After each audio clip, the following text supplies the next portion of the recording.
शुभेच्छा। आज नेताजी सुभाष चंद्र बोस की जन्म जयंती के इस पावन अवसर पर पूरा देश श्रद्धापूर्वक उन्हें याद कर रहा है। मैं नेताजी सुभाष बाबू को श्रद्धापूर्वक नमन करता हूं। इस वर्ष के पराक्रम दिवस का भव्य उत्सव नेताजी की जन्मभूमि पर हो रहा है। मैं ओडिशा की जनता को, ओडिशा सरकार को इसके लिए बहुत बहुत बधाई देता हूं। कटक में नेताजी के जीवन से जुड़ी एक विशाल प्रदर्शनी भी लगाई गई है। इस प्रदर्शनी में नेताजी के जीवन से जुड़ी अनेक विरासतों को एक साथ सहेजा गया है। कई चित्रकारों ने कैनवास पर नेताजी के जीवन प्रसंग की तस्वीरें उकेरी हैं। इन सब के साथ नेताजी पर आधारित कई पुस्तकों को भी इकट्ठा किया गया है। नेताजी की जीवन यात्रा की ये सारी विरासत मेरे युवा भारत, माय भारत को एक नई ऊर्जा देगी। साथियों, आज जब हमारा देश विकसित भारत के संकल्प की सिद्धि में जुटा है, तब नेताजी सुभाष के जीवन से हमें निरंतर प्रेरणा मिलती है। नेताजी के जीवन का सबसे बड़ा लक्ष्य था आजाद हिंद।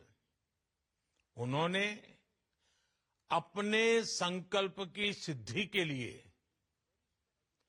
अपने फैसले को एक ही कसौटी पर परखा, आजाद हिंद। नेताजी एक समृद्ध परिवार में जन्मे। उन्होंने सिविल सर्विसेज की परीक्षा पास की। वो चाहते तो अंग्रेजी शासन में एक वरिष्ठ अधिकारी बनकर आराम की जिंदगी जीते, लेकिन उन्होंने आजादी के लिए कष्टों को चुना, चुनौतियों को चुना, देश विदेश में भटकना पसंद किया। नेताजी सुभाष कंफर्ट जोन के बंधन में नहीं बंधे। इसी तरह आज हम सभी को विकसित भारत के निर्माण के लिए अपने कंफर्ट जोन से बाहर निकलना है। हमें खुद को ग्लोबली बेस्ट बनाना है। एक्सीलेंस को चुनना ही है।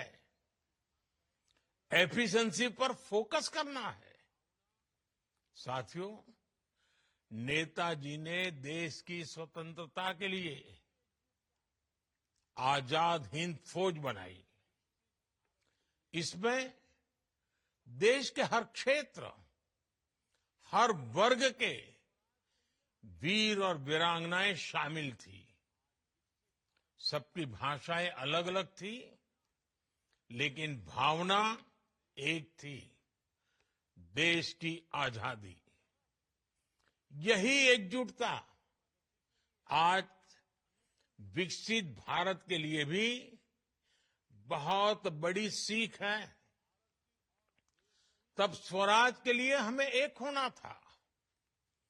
आज विकसित भारत के लिए हमें एक रहना है। आज देश में, विश्व में हर तरफ भारत की प्रगति के लिए अनुकूल माहौल है।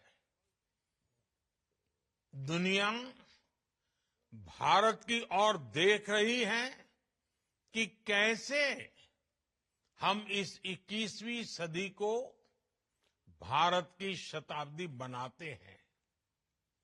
और ऐसे महत्वपूर्ण कालखंड में हमें नेताजी सुभाष की प्रेरणा से भारत की एकजुटता पर बल देना है।